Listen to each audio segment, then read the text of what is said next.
Hello mga ka-offer, nandito po tayo sa Barangay 28, Victory Village, Legazpi City. Yeah, boy.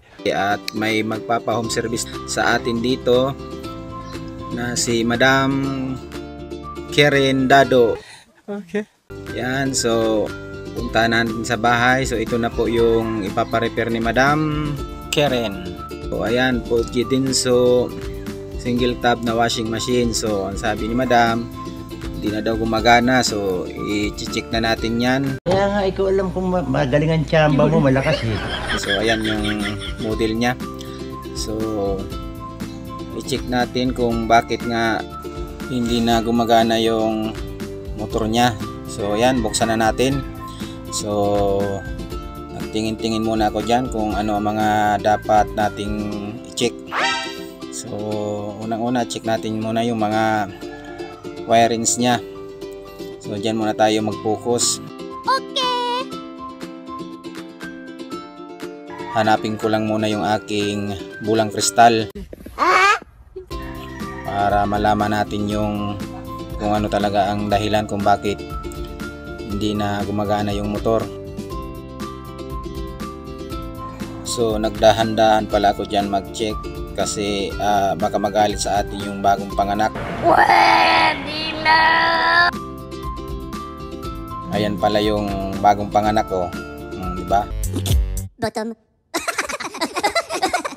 So yan, matapos ko ngang i-check dyan yung mga wires, tapos yung motor, na-check ko na rin, okay naman pala yung motor niya. So ang problema niya talaga, ang pinaka-issue niya dyan yung wirings lang. So yan, matapos ko ngang idugtong yung mga wirings dyan. So ayan, i-check na natin.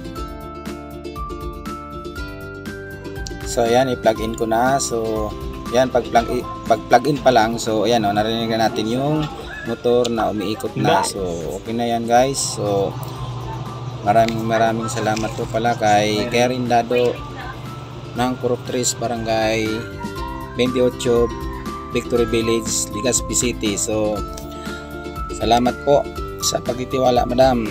So ayan, tanggalin na natin at ibalik na natin sa ayos. So ayan na. So testing na natin umuli. Tingnan natin sa loob kung okay na, kung umiikot na nga ba.